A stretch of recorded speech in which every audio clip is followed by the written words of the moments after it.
So HBO recently made a statement regarding J.K. Rowling's involvement in the new Harry Potter TV series that's coming up. And last I checked, they're working on casting for the show and it's expected to be out in 2026, so 2 years from now, year and a half from now. I mean, we're at the end of 2024 now, so probably a year and a half, give or take. Now J.K. Rowling, she has a number of people out there that hate her and basically want her gone from this planet. This being because of her views that dressing as a woman and identifying as a woman does not make you a woman, that sort of thing. The whole, call it the woke crowd if you want, they absolutely hate J.K. Rowling now, and they're not happy that J.K. Rowling's going to be involved in this show, even though she's the one who created Harry Potter. Well, it looks like HBO is not going to shy away from associating themselves with J.K. Rowling.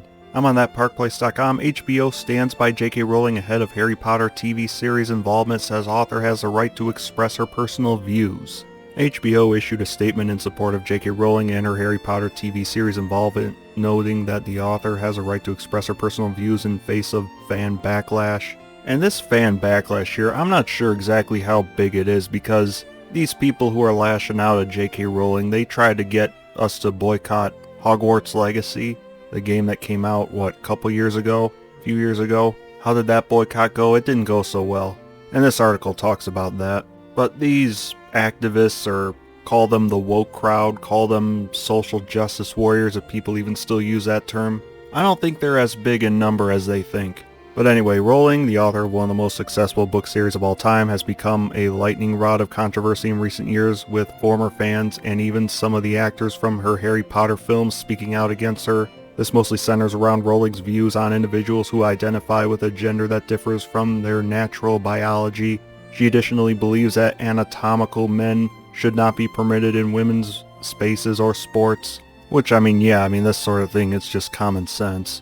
This has displeased many in Hollywood, with calls for boycotts of Rowling's work ringing out every few months. However, the Harry Potter IP has never been stronger, with books, movies, theme park lands and attractions, endless merchandise, a hit video game, and now an upcoming long-form TV series on HBO and the Max streaming service.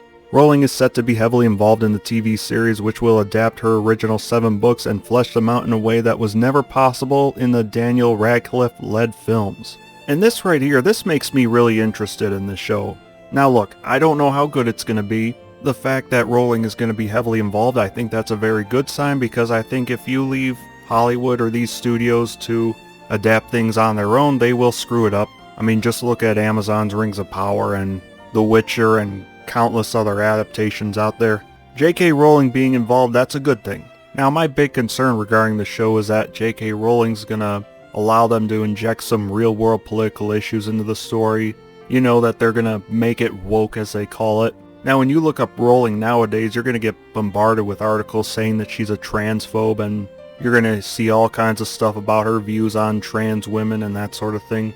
But the whole social activist crowd, or if you want to call them the woke crowd, I don't really like using the term woke, but I'm not really sure what other term to use for them. J.K. Rowling disagrees with them on one issue, which is trans people, but other than that, she basically agrees with them on everything else. J.K. Rowling, she is a leftist, just like these people, and when I say leftist, I mean American definition of leftist. She definitely hates Donald Trump. There is a little part of me that wonders, with Trump being re-elected as president, are they gonna have Voldemort be a bit of a metaphor for Trump in the show? I'm not saying that's gonna happen, but anytime they're making an adaptation of anything, I'm kind of weary of that kind of stuff. I don't know, though, that'll all remain to be seen. I know Rowling has stated that the integrity of the books, or following the books, is something that's very important to her, so that's a very good sign. But yeah, we'll have to wait and see if any real-world political issues end up seeping into the show. Of course, any involvement by Rowling is often met with loud opposition from those who disagree with her personal views. When the video game Hogwarts Legacy came out in early 2023, activists decried the title and even went as far as to threaten and harass streamers who played and supported the game. And this was a title Rowling had virtually no involvement in. However, despite the mass calls of protest, a valuable lesson was learned from the Hogwarts Legacy controversy: most people don't care. Hogwarts Legacy is a massive success, selling 30 million copies and generating more than $1 billion in revenue. It represented some of the fiercest and loudest attacks ever flung at Rowling's work by online activists, and it didn't make a shred of a difference. That might be why after years of dancing around the controversy, Warner Brothers has finally chosen a side, and it's not going to sit well with the Hollywood elite. And that's another thing, no matter how much people are attacking Rowling over her trans views, she doesn't care. She keeps arguing right back. And I think that when you stand up to these people, it turns out that they're not as big in number as you might think. They're not as impactful on your product's sales as you might think, in this case Hogwarts Legacy sales. And yeah, J.K. Rowling, she is one of the richest people on earth, so she has so much, so much FU money, that she can just go right ahead and give a middle finger to all these activists. She doesn't have to worry about being cancelled at this point. Yeah, I mean, I think that has a little bit to do with it too, sure. But anyway, HBO boss Casey Bloys spoke about Rowling's involvement in the series at a press event and said that the author was very, very involved in the process, selecting the writer and the director. He also definitively stated that her personal feelings on protecting women's spaces haven't affected the casting or hiring of workers or production staff. Representatives from HBO and Warner Bros. Told Variety in a statement that Rowling's contributions to adaptations of her beloved work have been invaluable over the last 20 years. We are proud once again to tell the story of Harry Potter, the heartwarming books that speak to power of friendship, resolve, and acceptance, the statement said. J.K. Rowling has a right to express her personal views. We will remain focused on the development of the new series, which will only benefit from her involvement. I mean, folks, I think this is a good sign. They're not cowering away from associating with J.K. Rowling, even though some people out there view her as controversial. And you might take it as a sign that these woke social activists are not as great in number and that they don't have as much power as they think. And that maybe we don't need to bend the knee to them. In fact, it might be a good thing, it might be a good business decision not to bend the knee to them. I mean, just take a look at Hogwarts Legacy. They tried to get everyone to boycott that game, didn't work. And yeah, Hogwarts Legacy, there was a trans character in there, needlessly, but the greater point here is, there's no need to pander to these activists. In fact, pandering to these activists is actually a bad thing for your business from what we've seen over the last number of years. Perhaps J.K. Rowling is starting to see that. I don't know. I mean, she did definitely have a woke phase several years back when, she's saying Dumbledore was gay and she imagined Dumbledore and Grindelwald having an intense relationship, things like that. J.K. Rowling is a big supporter of the fempowerment movement. I mean, she's on the same side of the political spectrum as all these activists that are attacking her.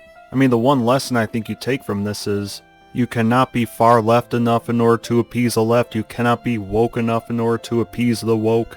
If you disagree with them on one thing, if you don't completely pass their purity test, then you're evil, in their mind. If you are so much as 1 inch to the right of them, then you're an alt-right fascist, and so on and so forth. Yeah, I'll skip ahead here. They're just showing some things that she said on Twitter or X. I keep calling it Twitter by habit, but guess it's X now. But the article talks about some of the attacks Rowling has faced. As should come as no shock, the legacy access media has already started to attack HBO and Rowling. Variety ran a hit piece just today trying to paint the author as some kind of monster, which, when they say today, I mean we're talking a few days ago, close to a week ago at this point. The industry has never quite faced a scenario in which the sole creator of a beloved multi-billion-dollar global franchise has plunged so unabashedly into one of the culture's most contentious social issues, writer Adam B. Vary opined. She's effectively made herself toxic to many within the core fandom, whose devotion began 25 years ago when they were children and has sustained the franchise long after the books and the film series concluded. I don't think she's toxic to as many fans as you might think. Variety then goes on to turn its narrative stink eye towards the actors who will eventually star in the upcoming series, and let me remind you, the series is going to be starring children, winding up for what will undoubtedly be a plethora of attacks against them for their participation in the beloved franchise. For any actor joining the new Harry Potter series, Rowling has been thrown down a gauntlet they are unlikely to escape once casting for the show begins in earnest next year, Variety said. You can't fault someone for wanting to do the job, said Kat Miller, a woman who has made her career glooming off of Rowling's work. She serves as creative director of MuggleNet and co-author for the unofficial Harry Potter companion. But the internet and the fandom and the politics of it all are probably going to demand that they say something. If you don't, people are going to automatically assume that you agree with Rowling. Demand that they say something. Let me remind you that in the Harry Potter books, Harry, Ron, and Hermione, and a lot of the other characters, they're children when the story first starts. They're 11 years old in the first book. They're kids. So people like you, how about you lay the hell off of them because they're kids? I mean, what's the term for this? I think it's called concern trolling, where she's essentially going to be telling these kids, just so you know, J.K. Rowling's a transphobe and you might want to publicly denounce her. I mean, whoever they cast as Harry, Ron, and Hermione, I mean, they're going to be kids when the show first starts. How much you want to bet that people in the press are going to immediately ask them about J.K. Rowling's views on trans people, even though these people are kids? Do you think the press would do that? I mean, me, I'd find it hard to believe, but the press today has sunk so low that I'm not putting it out of the realm of possibility. I mean, we'll see. Yeah, and that's the end of this article, but, you know, this will be interesting. And look, I have no idea how well this show is going to do. The fact that Rowling is involved, I think that's a very good sign. I mean, my hope is that they don't inject any real-world political issues into it. I hope they stick to the books to a T. If they do those things, I think this show is going to be very successful. And I think it might be more successful than the movies.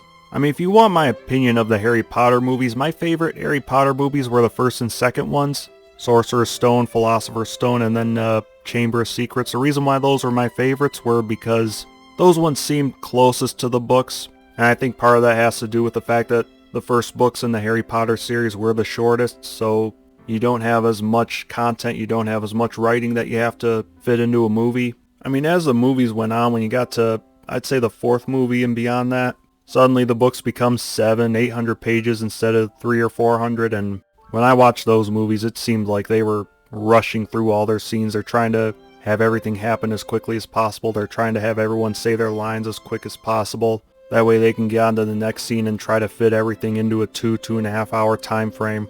But with a TV show, you're not going to have to worry about that. You're going to have a lot more screen time. You're going to have a lot more wiggle room to be able to actually follow the books.